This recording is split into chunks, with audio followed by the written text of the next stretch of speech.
¿Por qué no toma un momentito y saluda a su hermana enseguida? Dile, Dios te bendiga, bienvenido a la casa del Señor.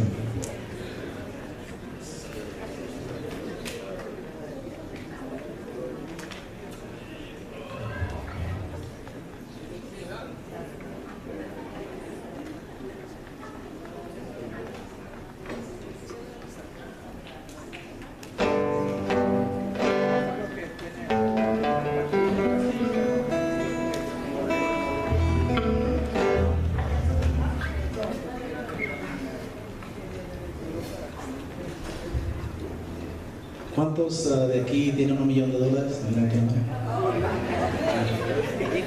pues no, nomás se miró una mano por allá que ganó la lotería. No sé. Pero, ¿cuánto tendríamos que pagarle al Señor para que valiera el sacrificio que hizo por nosotros? No hay precio, ¿sí? Para pagar por nuestra salvación no hay precio. Pero quiero que cantemos este canto, ¿con qué pagaremos?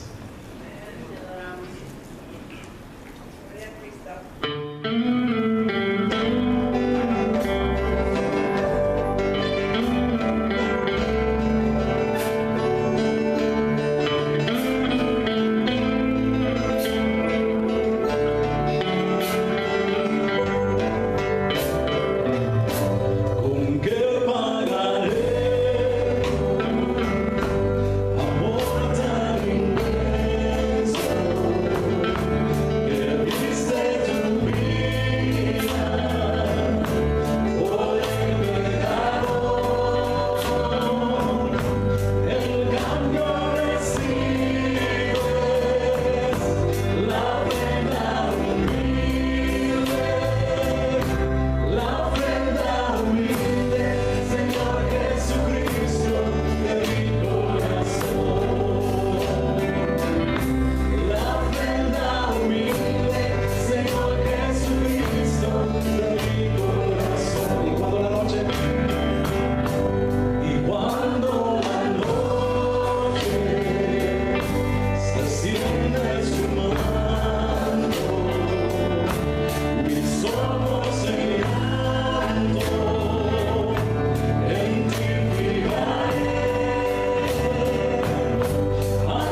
Lo tienen, Efesios capítulo 3, versos 5. Hoy vamos a estar hablando acerca de el misterio revelado, un misterio que durante la historia de la humanidad Dios quiso de alguna manera revelar un misterio, un plan especial, y eso es lo que vamos a estar estudiando en esta mañana. ¿Lo tienen, hermanos? Amén. Capítulo 3 de Efesios, verso 5 dice: misterio que en otras generaciones no dio a conocer a los hijos de los hombres, pero ahora es revelado a sus santos, apóstoles y profetas por medio del Espíritu. Y el verso número 6 lo vamos a leer al final, pero le voy a dar una probadita de lo que dice: que los gentiles son coherederos y miembros del mismo cuerpo y partícipes de una promesa. Amén. Antes de hacer una palabra de oración, quería hacer un paréntesis, aprovechando que están de pie. Consideremos y tomemos algunos momentos para orar y para interceder por las situaciones que están viviendo mucha gente en nuestro país y mucha gente en otros países. Ustedes se han estado mirando el noticiero, ha habido muchos desastres naturales. La naturaleza es incontrolable. Vimos los estragos que hizo Harvey en Luisiana, en Oklahoma, en Texas. Este fin de semana se espera una tormenta histórica, el huracán Irma, que va a pasar por Florida, va a seguir Georgia, South Carolina, Tennessee, Kentucky, y vamos a interceder para que Dios en su misericordia pues ayude a la gente. Oremos por las víctimas del terremoto que pasó en México, ¿verdad? Y sobre todo en el sur de México, en Guatemala, parte de Centroamérica. Hay mucho dolor, mucha angustia, mucha preocupación, y que a través de esos momentos, como hablamos ayer en la reunión de varones, que podamos estar tal vez en esos momentos de reflexiones, que la gente pueda darse cuenta que necesitamos a Dios. Así que acompáñame en esta oración. Señor, muchas gracias te damos por todas tus bendiciones, por todo lo que nos das, por todas y cada una de ellas, Señor. Tomamos estos momentos, Señor, y te pedimos que tu misericordia, que tu paz, que tu gracia esté, Señor, en estos momentos tan difíciles donde los estragos de la naturaleza, Señor, causan mucha destrucción, mucho dolor, tal vez muerte, Señor. Solo pedimos que tu gracia y tu misericordia, Señor, estén, Señor, en cada una de estas regiones, de cada uno de estos estados, de cada una de estas ciudades que está pasando por situaciones difíciles. Eres un Dios de piedad, un Dios de misericordia, y intercedemos, Señor, por ellos, por cada una de esas víctimas, Señor, por el terremoto que pasó por México, por Centroamérica, Señor, por esos momentos tan difíciles, Señor. Te necesitamos de ti, Señor, necesitamos de ti, Señor, y por eso, Señor, intercedemos. Padre, en esta mañana, que a través de tu palabra maravillosa nos instruyas, nos guíes a través de ella, Señor, nos formes, Señor, conforme a tu voluntad, Señor.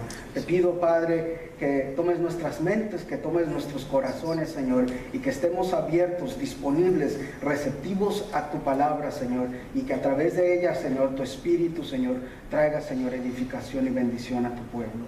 Te lo pido en el nombre de Jesús. Amén. Puede tomar asiento, muchas gracias.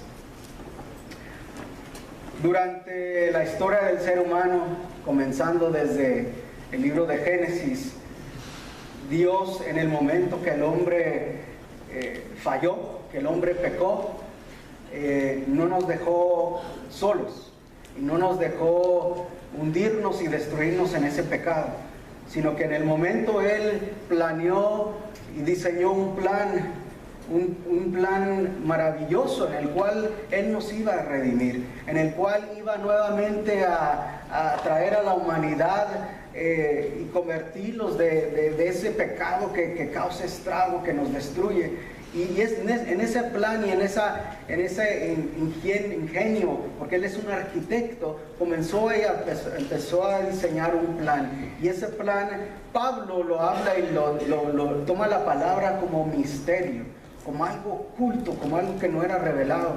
Y utiliza lo vamos a ver, que utiliza esta palabra en casi todos sus escritos. Habla de un misterio, de un plan que Dios tenía trazado y diseñado. Y el libro de Efesios en este libro encontramos esta palabra y este plan donde Pablo dice el misterio de Dios en más de 7 veces. Tan solo en este capítulo lo vemos más de 3, 4 veces. Y eso es lo que vamos a estar considerando. No quiero pasar por alto hablar un poquito del contexto del cual Pablo por qué estaba escribiendo, o cuál era la intención, o por qué es importante que como iglesia o como creyentes entendamos y conozcamos el plan perfecto de Dios. Pablo entonces estaba cuando escribe esta carta, está en la prisión en Roma. Y quiero decirle que cuando usted está en el momento difícil, de tribulación, de angustia, es normal que tal vez se le venga su moral abajo. Pero Pablo considera y ve muy importante dejar esta carta a una iglesia, a una ciudad que él había construido. Estando en Roma, él escribe esta carta a una ciudad de Éfeso. Y espero no aburrirle un poquito con el trasfondo histórico y darle algunos datos históricos, pero es importante que entendamos y que conozcamos por qué escribe Pablo esto, cuál es la intención. En inglés dicen what's the background, o el contexto por lo cual él está hablando. La ciudad de Éfeso era una ciudad en su mayoría de población griega, que después los romanos conquistaron. Entonces es una mezcla de cultura griega, cultura romana, y vemos de que en el año 70, cuando los judíos fueron expulsados de Jerusalén, muchos de ellos se refugiaron en ciudades importantes y grandes, en ciudades industriales. Éfeso era uno de esos puertos de mucha importancia para el imperio romano. Era una ciudad, como ellos la catalogan, la ciudad de los gentiles, porque había diferentes culturas, griegas, romanas, chipriotas, de diferentes étnicas. Entonces Pablo escribe y llega a esta ciudad ubicada en lo que hoy es el país de Turquía, una ciudad griega romana, un puerto hermoso, una ciudad hermosa con riquezas innumerables, porque era una ruta que conectaba el imperio romano. Entonces había muchas riquezas, había muchas vías de comercio. Lo podemos comparar tal vez al puerto de Los Ángeles, al puerto de Nueva Jersey, de Nueva York, donde transitan mucho comercio y muchas culturas y muchas creencias y muchas religiones. Y llega entonces Pablo y se queda en esta ciudad de Éfeso, y la Biblia registra en Hechos de que se quedó en esta gran ciudad, en esta metrópoli importante para los romanos, más o menos como 2 a 3 años. Instituye la iglesia. Por lo general Pablo llegaba a la sinagoga judía, hablaba del mensaje del evangelio, pero tristemente no fue tan exitoso Pablo con el pueblo judío, sino que veía como los gentiles, y ahorita lo explicamos qué significa este término, porque lo escuchamos mucho, ¿no? Gentiles, y queremos entender y conocer qué significa esto. Entonces Pablo llega a esta ciudad y se queda más de casi 3 años. En su tercer viaje misionero a Asia, instituye una iglesia, y después ahora vemos a Pablo en prisión, y no se olvida de esta iglesia. Invirtió casi 3 años de su tiempo en formar líderes. Después dejó a Timoteo. Hay registros históricos que también el apóstol Pedro participó de este ministerio en Éfeso. Entonces él quiere que la iglesia que está en Éfeso, que los efesios conozcan y entiendan y que acepten de que ellos son parte de un misterio revelado por Dios. 3.1 comienza Pablo este capítulo y dice, ahí acompáñenme a Efesios 3.1: por esta causa yo, Pablo, prisionero de Cristo Jesús. O sea, estaba en prisión, les estaba escribiendo esta carta en el momento más angustioso en Roma, para vosotros los gentiles. Y utiliza este término Pablo de los gentiles. En el verso 2 da un poco más explicación y dice: si es que habéis oído de la administración de la gracia de Dios que me fue dada para con vosotros. O sea, nuevamente menciona a los gentiles. Pero ¿qué es gentil? ¿Qué significa este término? Aparece en la pantalla, Pablo lo utiliza, y vamos a ver qué significa este término que Pablo está utilizando, porque los está está escribiendo esto directamente a ellos, a esta congregación, a esta iglesia, a esta ciudad, y les llama primero gentiles, ¿sí? Gentiles es un término que se usaba por los judíos. Inicialmente él creció en la religión judía, utiliza este término. Era un término usado por los judíos para referirse a las naciones o individuos que no eran judíos. A medida que los judíos fueron considerándose y fue a cada día expandiendo esta teoría de que ellos eran el pueblo escogido de Dios, comenzó a usarse este término en un sentido muy hostil, muy feo, ¿sí? Un judío llamarle a una persona un gentil, inicialmente era hostil, no era una palabra muy buena. El término que ellos usaban en hebreo era goyim, o sea, aquellos, ¿sí? Y fue creciendo entonces este término, y ellos consideraban a los gentiles como personas bárbaras, prófanos, eran unos idólatras, eran unos impuros, eran abominables, y hasta cierto punto llegaron a denotarlos casi como animales, alejados, que Dios no se preocupó por ellos. Son gente apartada, gente despreciable. Era prohibido para los judíos asociarse, convivir, es más, ni en lo privado ni en lo público. El judío no podía convivir y compartir con los gentiles. ¿Y quién eran los gentiles? Los que no eran judíos. Por eso comenzó cierto rencor o cierto odio, ¿sí? Del pueblo judío hacia los gentiles y de los gentiles al pueblo judío, porque no convivían, no se podían llevar, era abominable. Y en muchas ocasiones Jesucristo mismo fue criticado y señalado porque no solamente convivía con pecadores judíos, sino que tenía cierta asociación con ciertas personas que no eran del pueblo judío, del pueblo de Dios. Ustedes recuerdan en el Evangelio aquel suceso cuando se acerca aquella mujer fenicia, ¿verdad? Que no pertenecía al pueblo, al reino de Israel, que se le acerca y le pide un favor a Jesús y le pide que le haga algún milagro. ¿Cuál fue la respuesta de Jesús? Como buen judío, como buen israelita, le dice: no es lícito echar la comida de los hijos a los perrillos.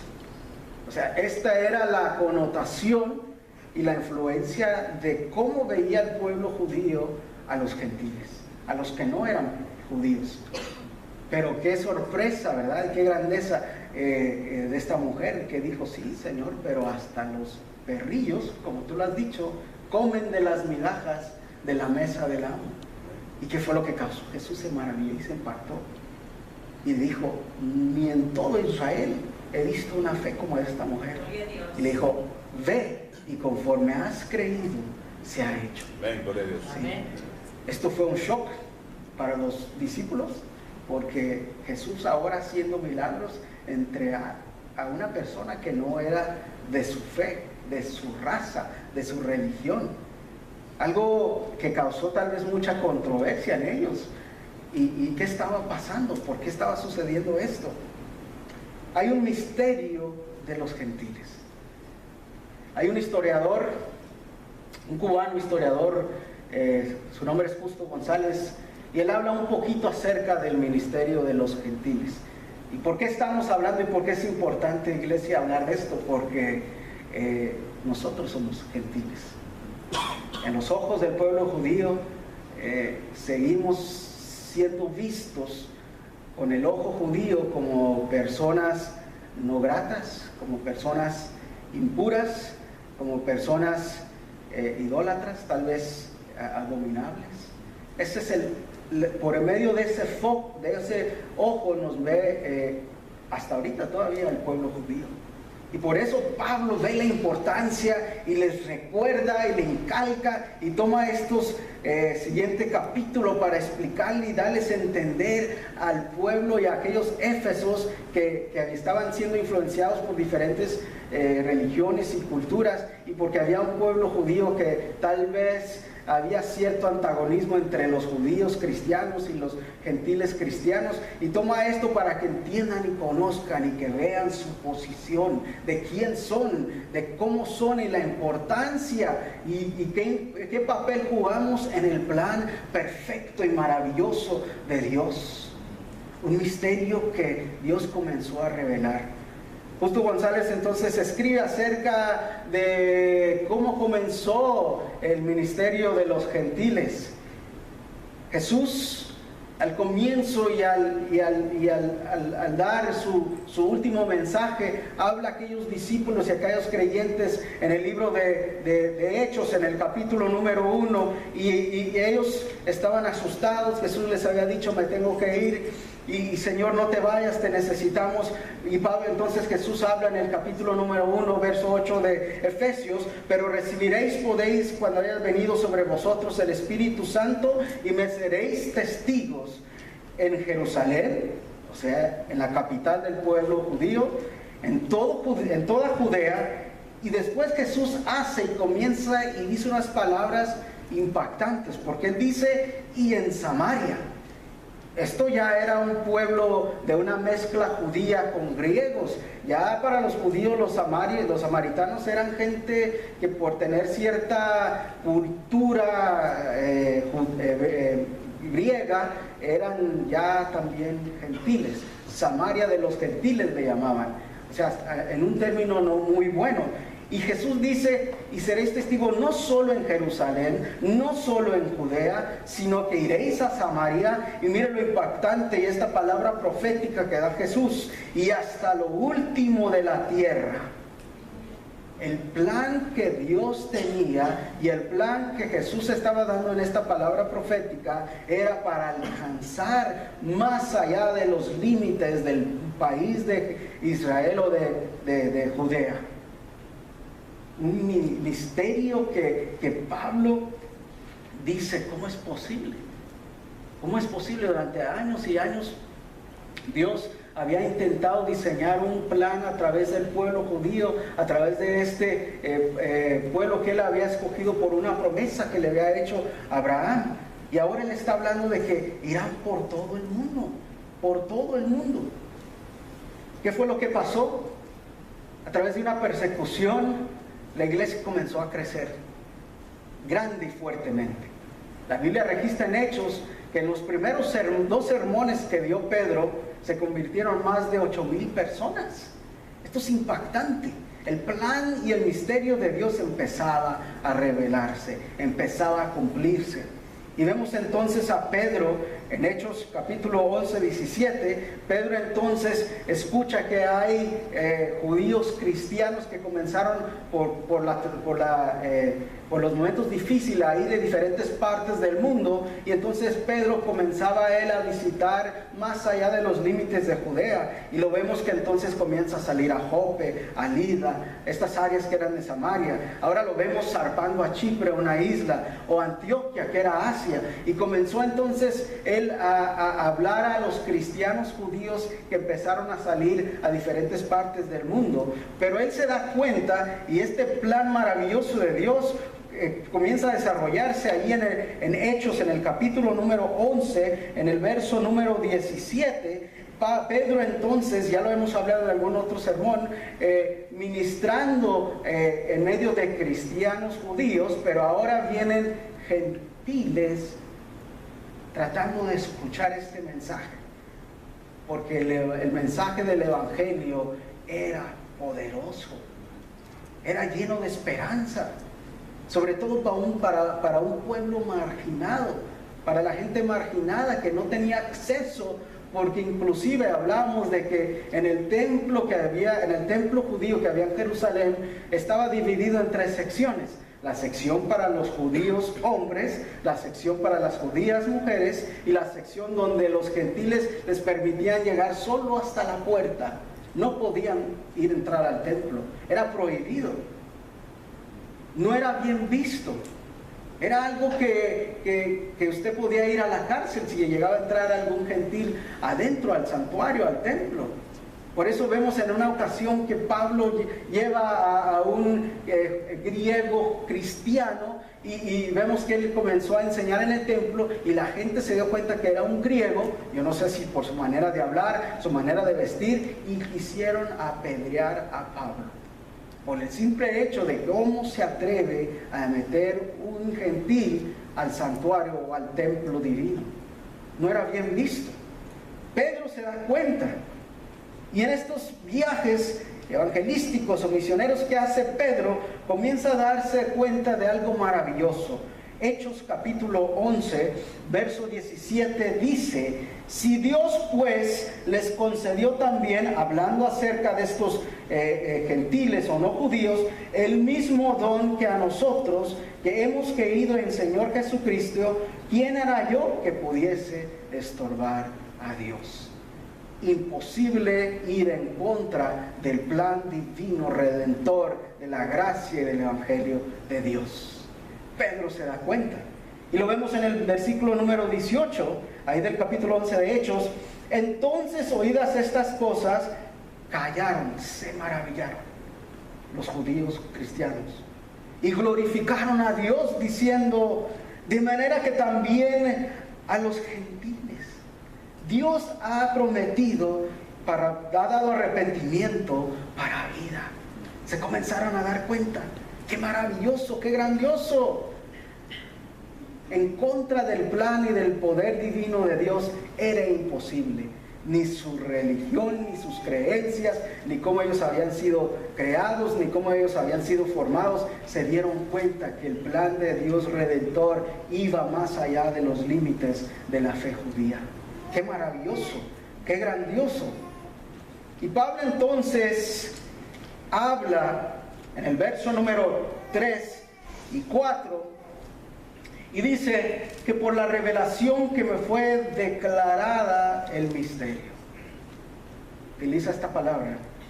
La revelación del evangelio dado a Pablo fue una revelación divina. En aquel encuentro que él tuvo a Damasco, cuando iba a matar a todos los cristianos, o los creyentes, o los nuevos judíos cristianos, tiene un encuentro con Jesús.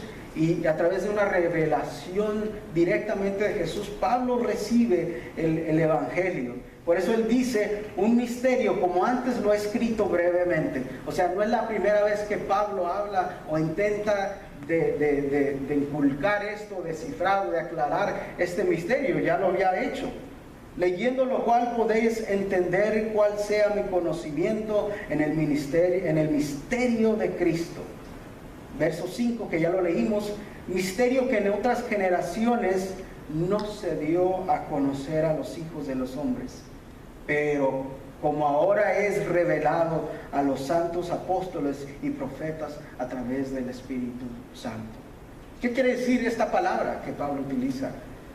La palabra que Pablo utiliza, los griegos lo usaban de una manera donde ellos lo definían de la siguiente manera, iglesia. Misterio es un hecho o una cosa o una causa o origen o razón que no tiene explicación. ¿Cómo se puede entender algo oculto, algo indefinido? Pablo lo utiliza más de 20 veces. Ahí el término que Pablo está empleando se refiere generalmente y abiertamente a lo que Dios desea hacer cuando Él quiere que tú le conozcas. Aquellos que están dispuestos a recibir sus revelaciones. Es algo que Dios ya no quería mantener en secreto, sino que lo quería dar a conocer al mundo a través de Jesucristo y a través del Espíritu Santo moviéndose y tocando las vidas más allá de los límites del país de Israel. ¿Por qué Dios quería revelar esto? Él tenía la intención de hacerlo desde el principio. Tenía un plan trazado de redención, pero que no se llegaba a cumplir a plenitud. Ahora Jesucristo en la cruz del Calvario consume y da comienzo a la obra redentora, donde todo ser humano, sin ver de dónde es, de qué país, de dónde creció, de qué color de piel es o qué color de piel no es, los límites del Evangelio empezaron a expandirse por todo el mundo. El plan de Dios y aquel misterio que habla Pablo comenzó a revelarse a la humanidad. Un plan de redención, un plan de salvación, un plan que Pablo lo escribe, si me acompaña a Romanos 16:25, un plan que estaba siendo revelado, un plan en el cual Pablo habla a la iglesia de Roma, donde él estaba, y dice: al que puede confirmaros según mi evangelio y la predicación de Jesucristo, según la revelación del misterio que se ha mantenido oculto desde los tiempos eternos, pero dice el verso 26, pero que ha sido manifestado ahora, y que por las escrituras de los profetas, según el mandamiento del Dios eterno, se ha dado a conocer a todas las gentes para que obedezcan a la fe. A todas las gentes, el plan revelado, el misterio de Dios siendo revelado a todas las gentes, más allá de las barreras de países, de culturas, de etnias. Ahora el verdadero plan de Dios estaba siendo revelado, y Pablo entonces dice: esto es importante, Éfesos, es importante que ustedes entiendan y que conozcan que ustedes son parte de ese misterio, que ustedes son parte importante en el plan de Dios. Y es que la voluntad perfecta y poderosa de Dios, amada iglesia, se refleja ahora en un mundo diverso. No importa de dónde seas, no importa en qué país hayas nacido, el Evangelio es para todo el mundo. El Evangelio es la esperanza para la humanidad.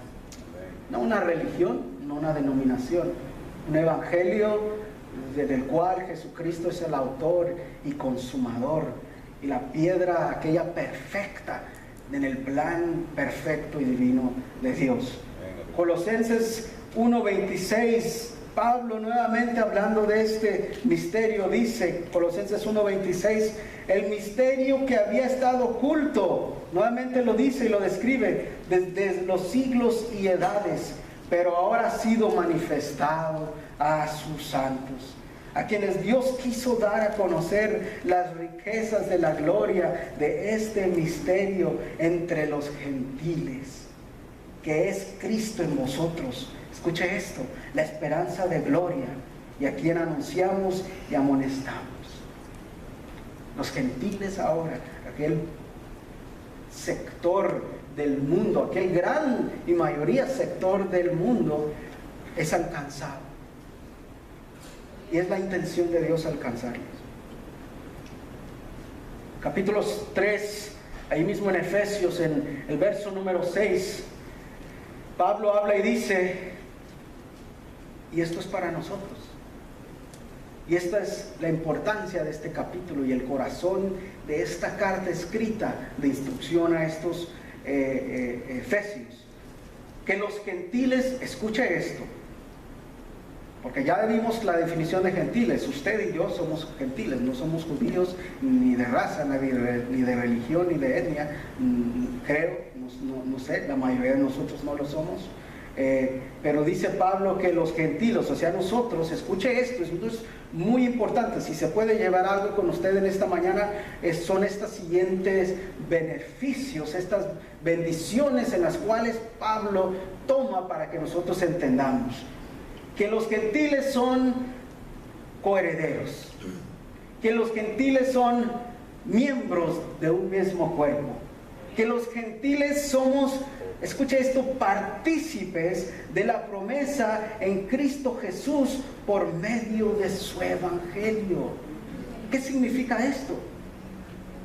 ¿Qué significa ser un coheredero? Un coheredero es aquel que tiene un derecho legítimo. Cuando se da una herencia y se va a impartir la herencia no puede ser dada hasta que el que da la herencia no muere, ¿sí o no? Porque si sigue viviendo las posesiones de él, pues sigue siendo de él. Pero en el momento que él muere, la herencia pasa a aquellos en el cual haya escrito en su testamento, en his will, his trust, en su testamento. Pablo dice que somos coherederos. Hay una herencia que Jesús nos dejó, hay una herencia que Dios tiene para nosotros, para los gentiles. Una herencia eterna, una herencia espiritual. Tenemos un derecho legítimo y legal. Heredó también sus bendiciones. Somos coherederos. Los gentiles somos coherederos. Y no para allí Pablo, él da referencia en el capítulo 8 de Romanos. Si me acompaña Romanos capítulo 8, verso 17, dice, y si somos hijos, también herederos, herederos de Dios, coherederos con Cristo. Si es que padecemos juntamente con Él seremos glorificados. Somos coherederos, tenemos una herencia dada por Dios. Pablo dice, somos miembros de un cuerpo. Esto es impresionante. Y mientras Pablo está desarrollando esta enseñanza, comienza a llenarse de emoción y de alegría. Y lo vamos a ver en los siguientes versículos, porque él dice, somos miembros de un solo cuerpo. Ya no hay división. Aquellos judíos, aquellos remanentes de Israel, de alguna manera u otra, Dios comienza a traer a los gentiles y a los judíos y los empieza a unir como un solo cuerpo, lavados con la misma sangre, herederos, dice, de la misma promesa. Somos uno y tenemos igualdad de derechos, un derecho espiritual a través de la sangre preciosa de Jesucristo. Por eso Pablo empieza a emocionarse y dice, somos miembros. Eso quiere decir que tenemos derecho igualitario. Los que creen en Cristo son más que miembros de una sociedad, son más que miembros de una denominación, asociación u organización. Y vamos más a fondo, somos miembros más que de una religión. Somos hijos de Dios, herederos de sus bendiciones. Yo no sé si a usted le emociona y entiende esto, lo que Pablo está tratando de explicar. Eso es de nosotros, a través de Jesucristo. Somos herederos de sus bendiciones. Y da alusión y dice, somos partícipes de una promesa, dueños de un reino espiritual. Que el plan de Dios perfecto, aquel misterio empieza a revelarse en nosotros. Pablo lo escribe en su carta a los Gálatas acerca de que somos partícipes de una promesa. ¿Qué promesa es esta? Se está preguntando, ¿cuál promesa? Porque para que usted entienda y tome posesión de esas bendiciones, tiene que entender qué es lo que está heredando. ¿Qué promesa? ¿Qué bendición? Gálatas capítulo número 3, verso 28, Pablo hace mención a los Gálatas, otra ciudad gentil, y les dice, miren esto, ya no hay judío, así dice, ¿verdad? Mi Biblia así lo dice, ya no hay judío, ni griego. En versiones, Nueva Traducción Viviente dice que no hay ni judío ni gentil, no hay esclavo ni libre, no hay varón ni mujer, porque todos vosotros sois uno en Cristo Jesús. Cuán importante es la unidad en el cuerpo de Cristo. Y si vosotros sois de Cristo, escuche, esta es una bendición y una revelación que está dando Pablo a los Gálatas. Y dice, sois de Cristo y ciertamente sois linaje de Abraham y herederos según la promesa. ¿Qué promesa le había dado Dios a Abraham? Que su descendencia sería como las estrellas, que sería el padre de naciones y que serían benditos en él Todas.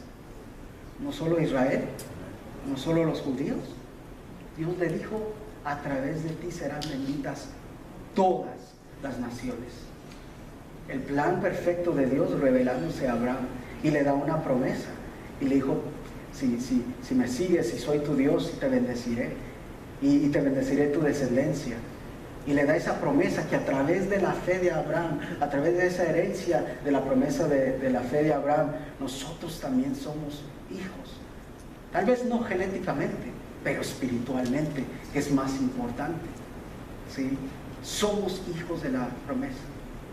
Y esto es un conflicto muy grande, porque los judíos se enorgullecían y se llenaban de orgullo de decir, somos del linaje de Abraham, de Isaac, de Jacob, de David.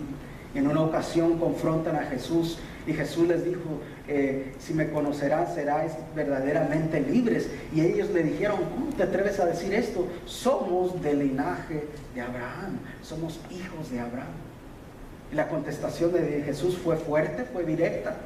Dijo, ustedes, dice, si fueran hijos de Abraham harían las cosas que Abraham hace, porque Abraham me vio y se alegró. Dios le reveló el plan perfecto a Abraham y le dio esa promesa. Y por eso Pablo dice, Gálatas, ustedes son también herederos de esa promesa divina.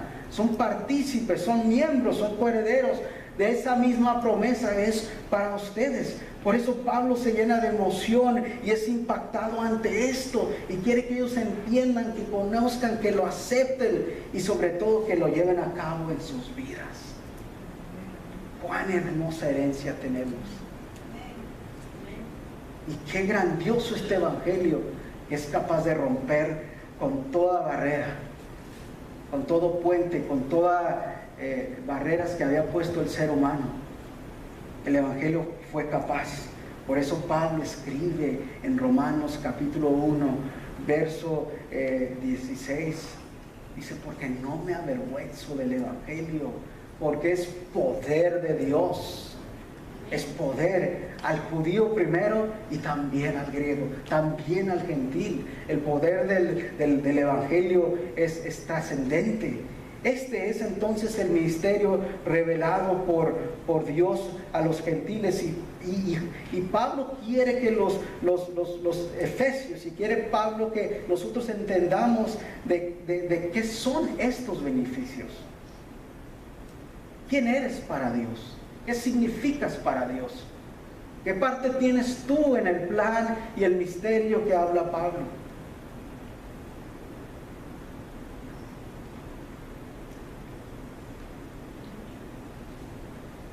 El misterio que Dios tenía preparado para la humanidad. Si tomas un poco de tiempo y miras alrededor tuyo, tú eres ese misterio. Tú eres ese plan perfecto. Tú eres ese plan por el cual Dios tuvo que mandar a su Hijo, su único Hijo, para que fueras parte, para que fueras heredero, para que fueras miembro y para que fueras partícipe de esa promesa. Esto es maravilloso, esto es grandioso. Esto como Pablo me emociona, me llena de alegría. ¿Quién soy yo para Dios? El pastor lo predicaba en sus sermones anteriores, que Dios definió su plan desde antes de la fundación del mundo. Ya tú estabas en el corazón y en la mente de Dios. Esto es maravilloso, esto es grandioso, iglesia. Porque posiblemente tú piensas, no soy nadie, no le importo a nadie, no tengo el nivel de educación, o no crecí en la familia correcta, o no tengo el color de piel correcta, o no soy quien soy. Quiero que entiendas y conozcas, y Pablo dice, ¿quién eres tú? Define los beneficios que Dios tiene para contigo. Iglesia, no somos cualquier cosa. No somos, qué sé yo, personas alejadas del plan y del conocimiento de Dios. Al contrario, somos parte de ese plan. Y veamos lo que dice en los siguientes versículos. 3:7 dice, del cual fui yo ministro por el don de la gracia de Dios que me ha sido dada. Y comienza a emocionarse Pablo y dice, ¿a mí? que soy menos, que soy el más pequeño de todos los santos, de todos los discípulos, de todos los apóstoles? A mí, que soy el más pecador, a mí me fue dada esta gracia de anunciar entre los gentiles el evangelio de inescrutables riquezas de Cristo. No se puede describir. Esta palabra tan elocuente que usa este doctor y este maestro Pablo son inescrutables, son grandes, más de lo que podemos pensar. La herencia que tenemos es más millonaria de lo que usted puede pensar.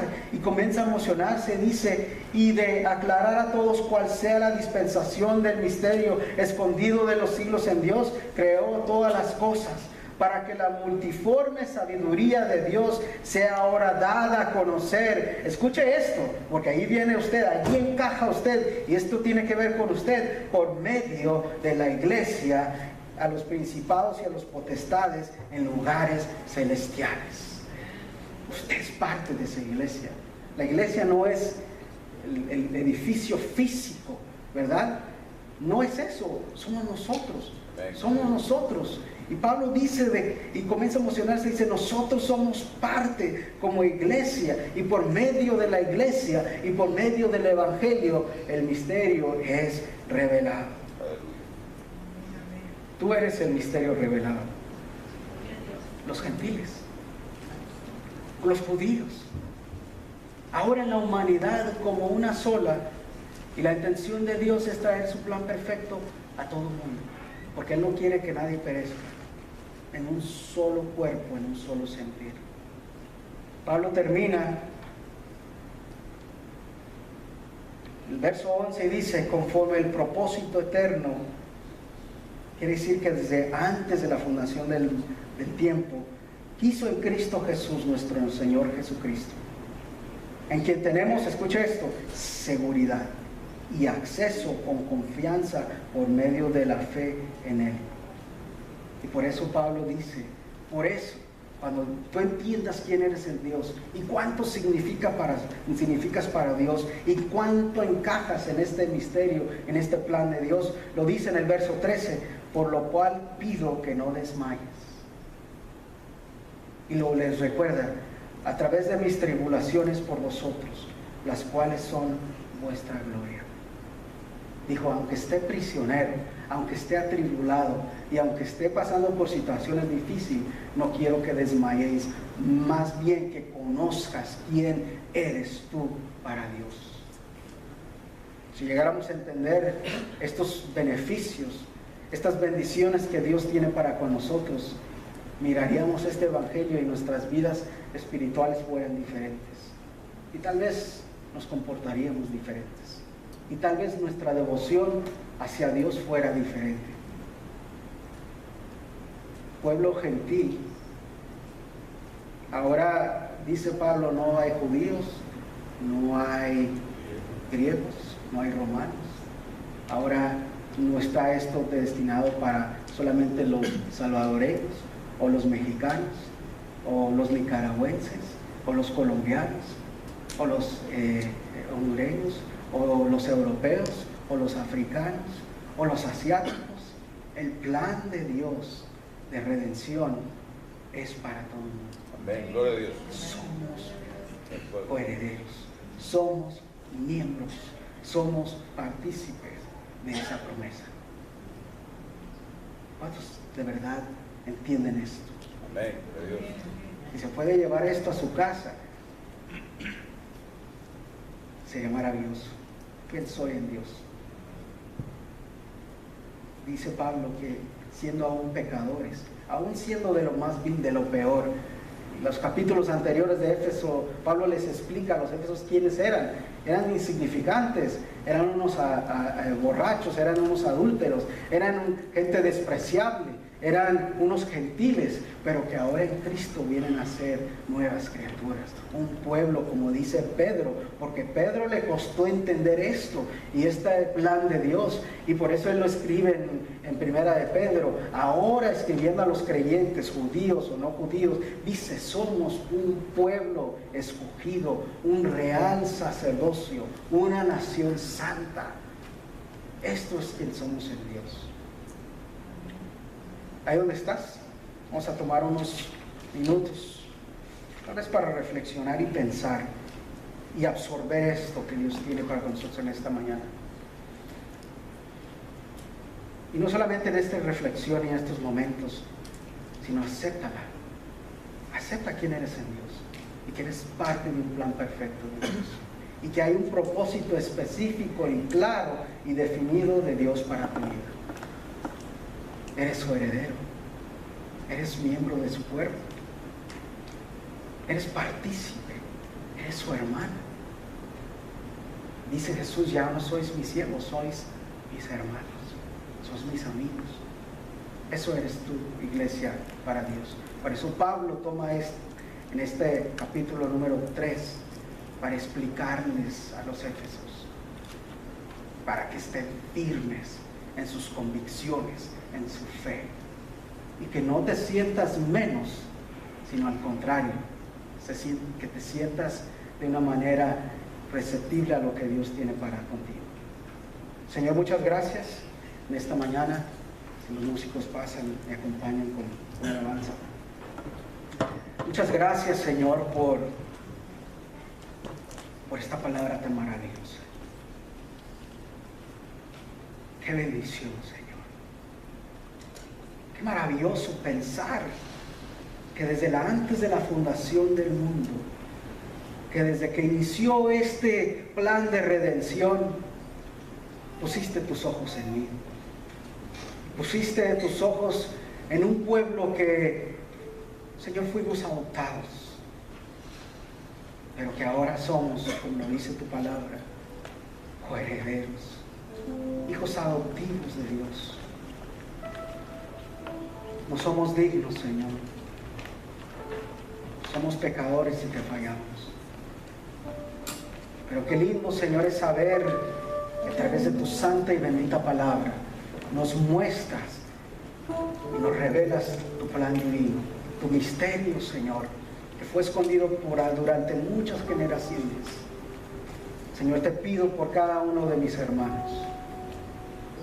Señor, edifica. Espíritu Santo, fortalece. Que si su fe y su confianza en ti, Señor, están fallando, que a través de tu palabra y de tu Espíritu Santo sean, Señor, formados, Señor, a lo que tú quieres.